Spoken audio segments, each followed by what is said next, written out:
chances are the interior walls and ceilings of your home are covered with gypsum wallboard, which is commonly called drywall.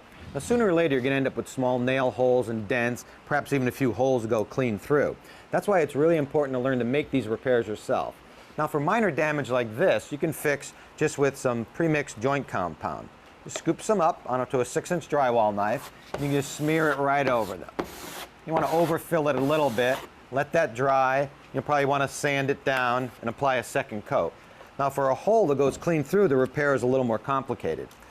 Now, if it's caused by a doorknob, you might want to try, one option is to buy this self-stick plastic disc. You just put it on the wall and then paint over it, and it'll hide the hole and protect the wall. But a more permanent repair, you can use a drywall patch. This is a piece about 5 inches square that I cut out of a larger piece, and I'm just going to center it over the hole and trace around it. Then I'm going to cut it out. Okay, so with the hole cut out, I'm now going to screw in a couple of wooden cleats. Slip them in, just overlap the hole a little bit, and I'll show you why in a second. That'll give me some place to screw the patch in place, a drywall patch.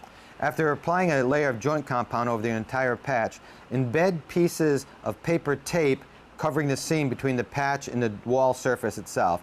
Then cover it with more joint compound and thin it out using a 6-inch and a 10-inch wide knife to have a nice smooth surface.